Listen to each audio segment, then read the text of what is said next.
A friend of mine showed me 10, Hot. Baddies. 10 baddies. Right. Insta baddies. Right. He was like showing me their chats. Right. And 90% of them were how much? This amount. Okay, cool. Sure. Let's do it. And the thing was done. Wow. Did you get where I'm coming from? Yeah. The motherland, the African man. Long as I'm alive, I'ma make a plan. Strong hosts to break, got long walks to take, got no votes to make, but don't bet, we pray. Hey, African man, yeah. The African male iris through the eye of an African male. Ladies and gentlemen, yes, we are back in the studio. We are live from Saint Studios. We are excited to be back in studio after a long time, man. Like, this feels so good. Yeah. As you can see, Saint Studios has been upgrading. You need to check out their page on Instagram so you can see why they got these nice occasional chairs out for us. And then they've got some cool specials. But we're happy that you've joined us again for the African Male Iris podcast. My name is Prayer Soul. And Slim with the Swanye. He's back. Right. And I'm DJ Tino. It's very nice to be back in the studio. You know, it's a lot dealing with lives, eh? Absolutely. We saw that, guys. Yeah. Planning a live, just making the day ready. Yeah, It's I a lot, think but we it takes can. a I think lot, we can bro. kind of share our experiences with that because yeah. that's completely different from what we've been doing. Yeah. For me, I liked the lives because we would get a real life response to the things that we would share In real time. and would also be able to it's almost like the comment section becomes alive. Oh, yeah. Because what someone's going to say in the comment section is exactly what they're saying there, and you live. get to hear what people really think. So it was pretty cool. Technically, it was stressful because then Very stressful. You're worried about sound, you're worried about this, you're worried about can they see us? Are they feeling comfortable? Is the food okay? Yes. You know, the entire experience. You know, but we really appreciate the fact that you guys came out, you bought tickets, and you were just supporting us and sharing. I mean, we had a great time with Leroy Gopal, such a brilliant MC. Oh, yeah. You know, with great vibes with the crowds. It was brilliant. We loved it, and we really appreciate you guys. I think I need to reiterate the fact that it was stressful. Planning was stressful. It was. But it was worthwhile. Though. Yeah, and we no, just- it definitely it was was. worth I think we need to just give a shout out to the venues that accommodated us. Absolutely. OTG Bar, OTG Bar and Grill. The first one was King's Crawl. King's Crawl. Yeah, King's King's Crawl. Crawl, especially Amazing shout out to food, though. Amazing Oh, African man. African food, King's Crawl. If yeah. you want African cuisine done on an international tip, you want to go to King's Crawl because their food is amazing. man. Food is Yeah. great. And their service is great. Yeah. We should talk about some of those viral videos, man. Whoa. Or like the Olivia one. The Olivia Olivia one. and What was she Natasha. saying again? Sure. So so for those who haven't been following the show, if you go on our TikTok or our Instagram, you'll find that there are some videos that went really, really viral, like over 1 million views. And the two main clips that sort of stood out were from our friends / guests, Olivia and Natasha. It is short. Women are very intentional about what they do. If she's going to lay down with another man, she's thought about it, she has weighed the options, and she has resolved herself to doing that. There is no woman in the world that would just lay down and say, oops, it was a mistake. Men are more visual and they are more susceptible to saying, okay, oops, it was a mistake. But for us women, we make it a choice. It's more difficult for men to find people to sleep with than it is women. And I can challenge any women in this room right now to say, if you were to walk out here without your ring, how many proposals would you get between here and the car park? Even with the ring. Even with the ring. I'm saying this is That's the first thing Rick says.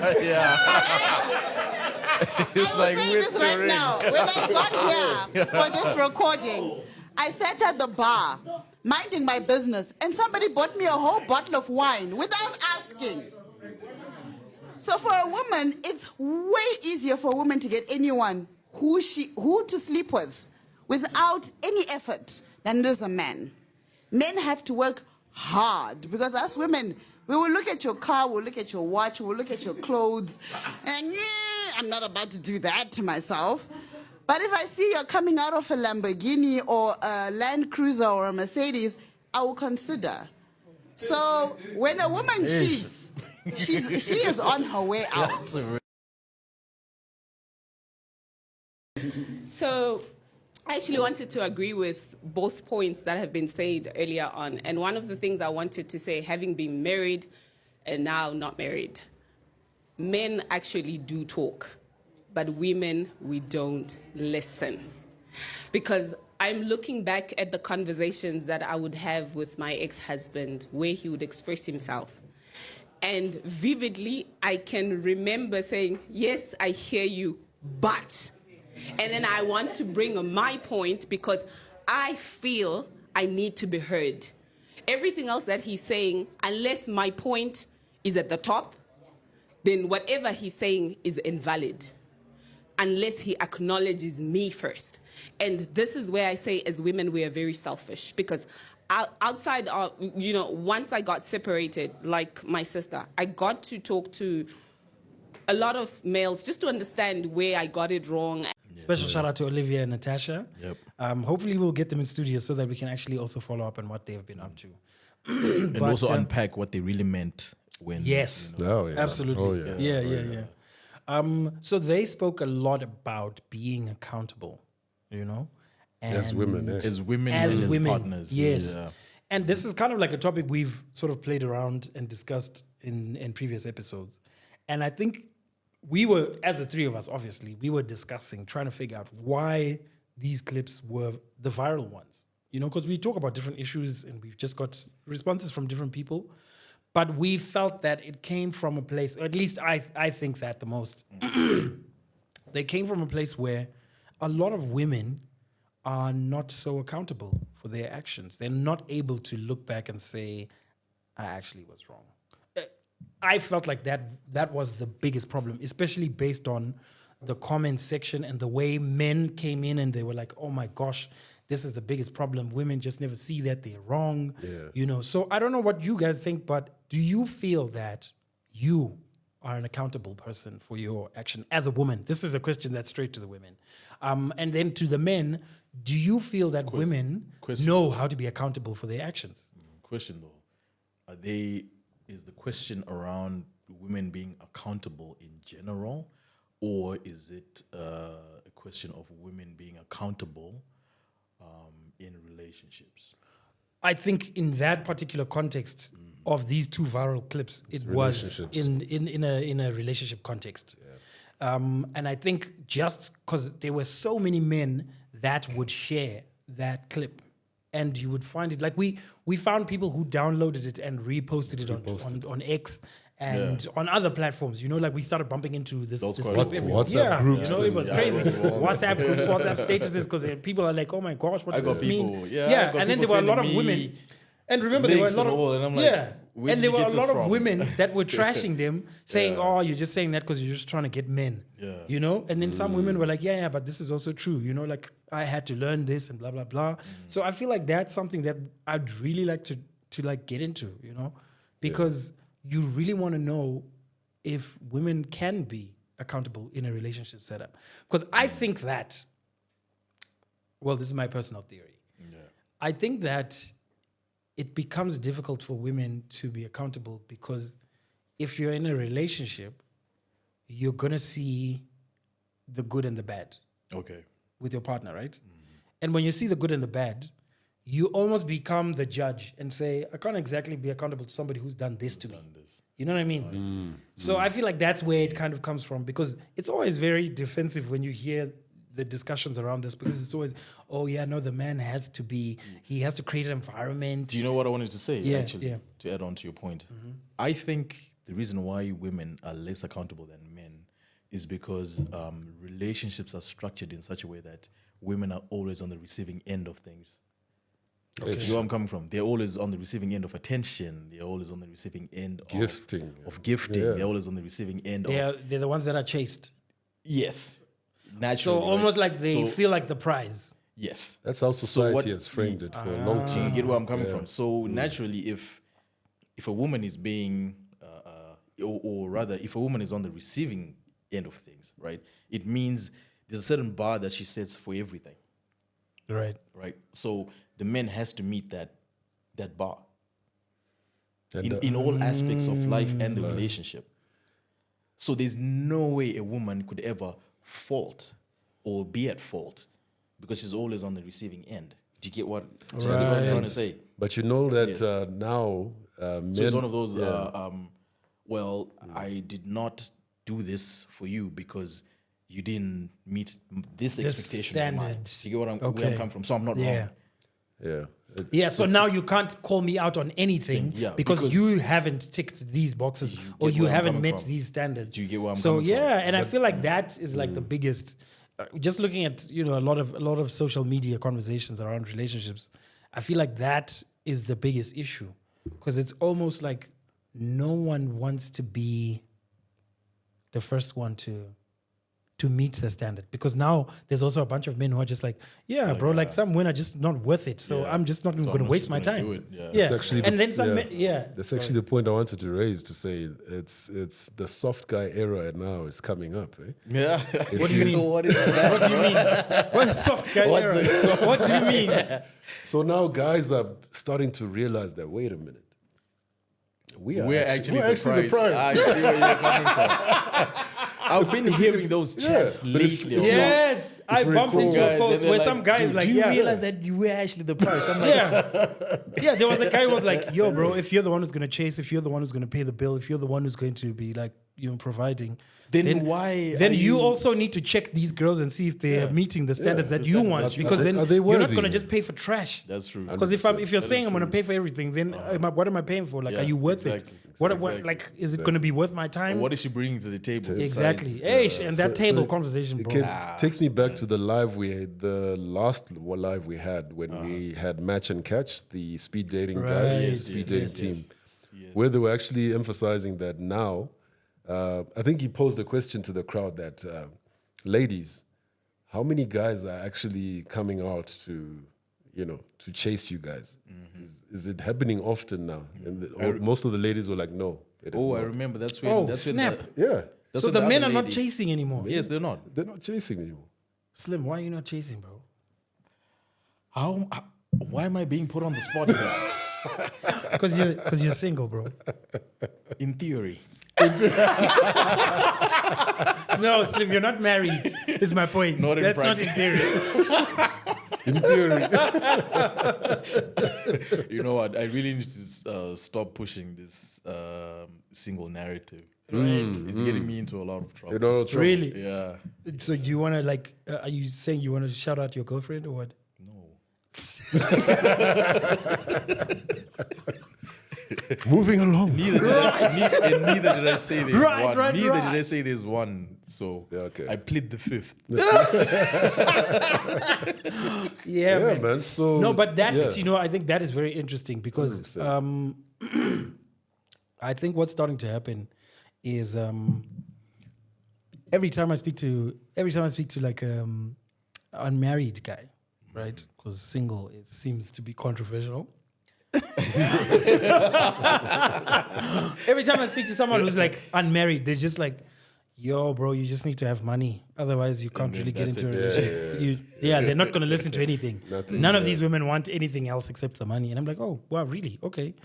And then, Question though, Uh-huh. before you. Sorry to cut no, you off. no worry. Don't you?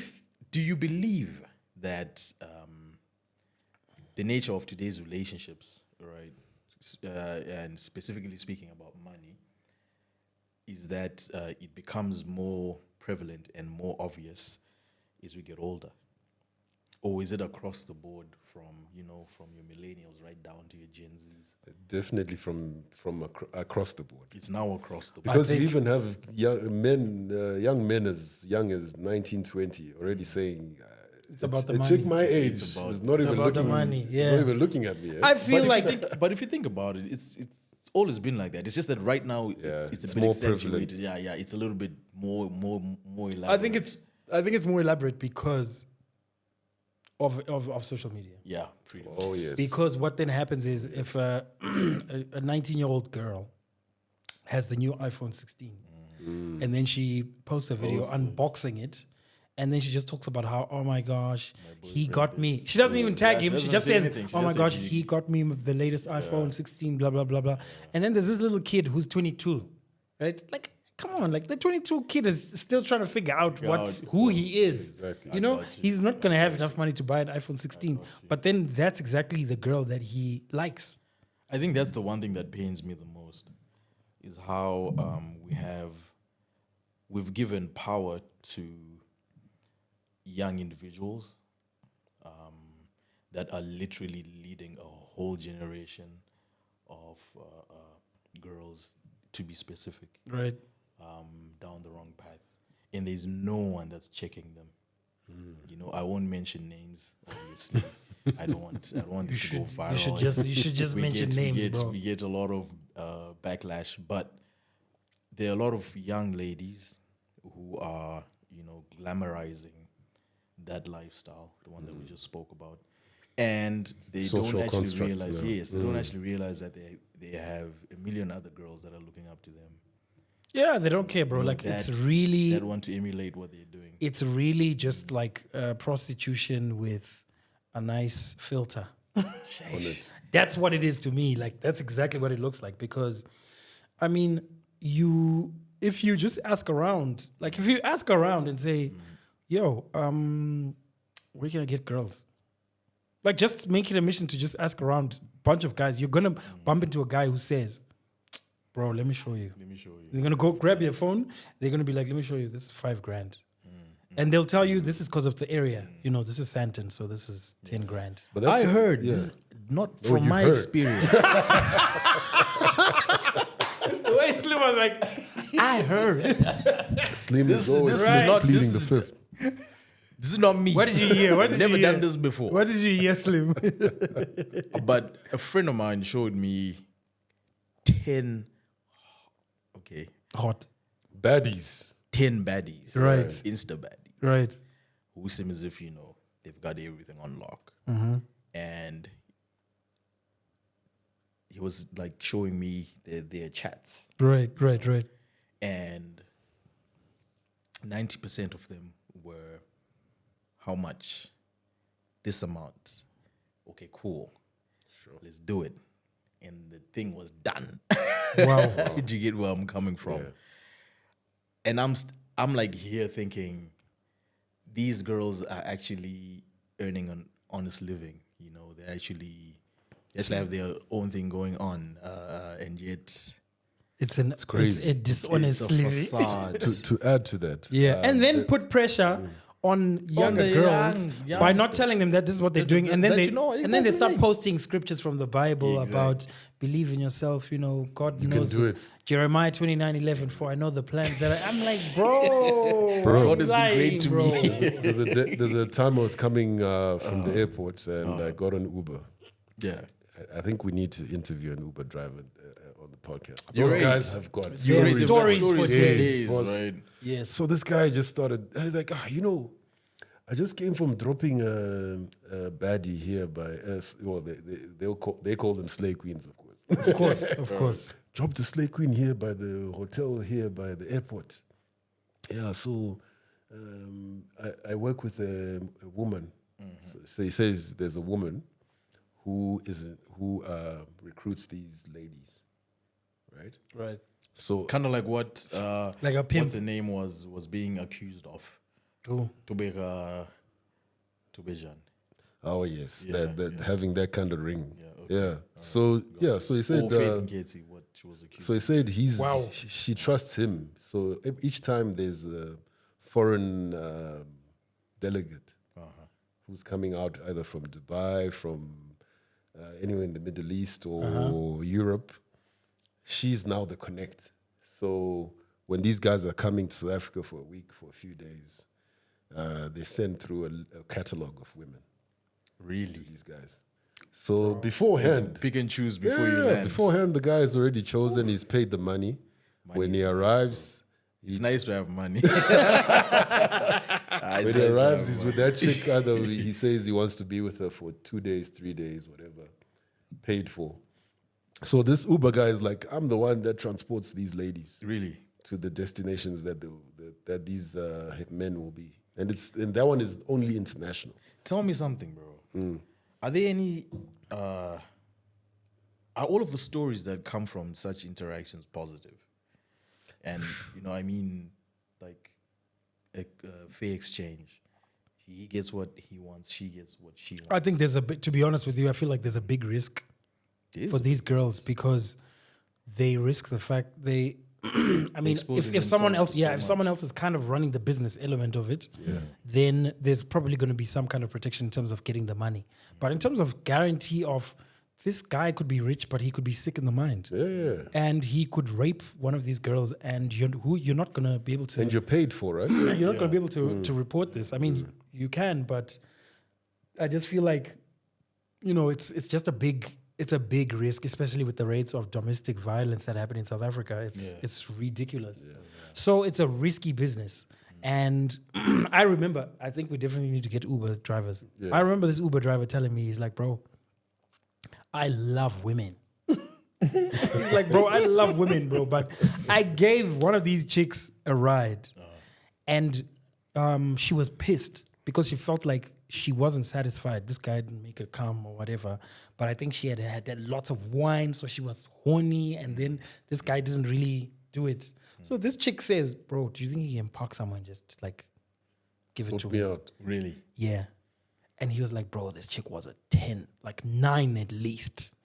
And he's like, I didn't know what to do, bro. Like, I wanted to, but the stories I've heard. And I'm like, what stories? He's like, I have a driver friend who's in jail Because he was for framed. 12 years because he was framed because he started having a thing with one of these girls where she would say, oh, please come in and whatever. And then he just went in.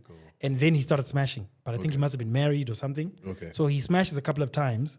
And then he decides, no, I don't want to do this anymore. So he says, no, I don't want to do this anymore. Then like, she "No ways." has the Uber evidence of, I ordered Uber with this guy. And then we stopped here. Yeah. So she says, she comes up with a story, but the story is corroborated by the Uber movements because on their Uber drive, they park somewhere and then they smash. That's where he did the thing. And then she says, that's the story. Damn. And then this And guy, you have like zero evidence to protect yourself. you can't protect yourself. And Uber's not going to let that whole PR nightmare No, happen to they'll them. let you go. So they're going to be like, hey, like you know what? sort your issues. Yeah, so that for me is like, it's sad, bro, because there's so many things that will happen in this industry that, people are exposed to danger. The motherland, the African man. Long as I'm alive, I'ma make a plan. Strongholds to break, got long walks to take, got no votes to make. We don't bet, we pray. Hey, African man, yeah. The African male iris through the eye of an African male.